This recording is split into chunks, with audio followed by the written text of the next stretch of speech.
Alam mo, lubak-lubak yung daan. You tell me, bakit nga ba? Ito may mamakyo. Bakit nga ba?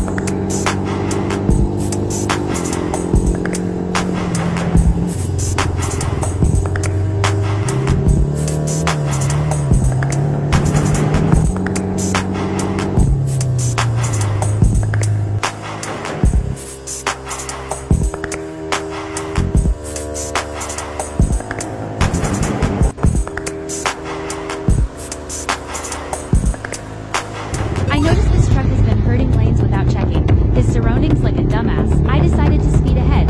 Notice how he doesn't use the freaking side mirror or signal lights, like you're supposed to pay for it, like subscription.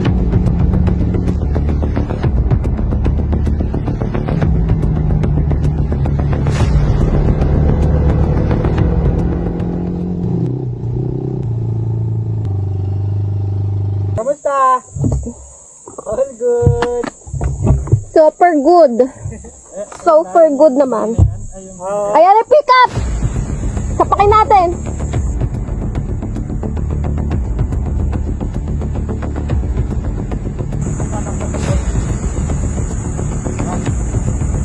Sorry, ano?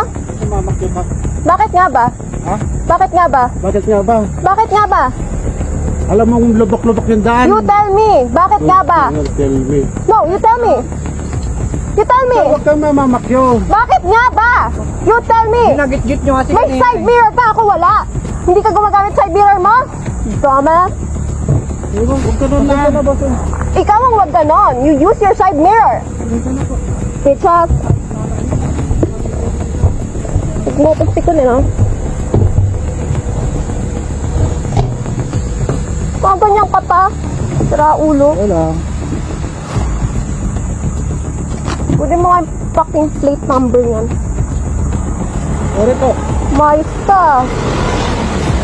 Baragin ko yung pangit mong pick-up. Bitches. Tang ina mo, bababaan mo pa ako gago. Hindi niya alam ba? Oo! Kapag gaganunin, tarantado ang putang ina. Relax lang.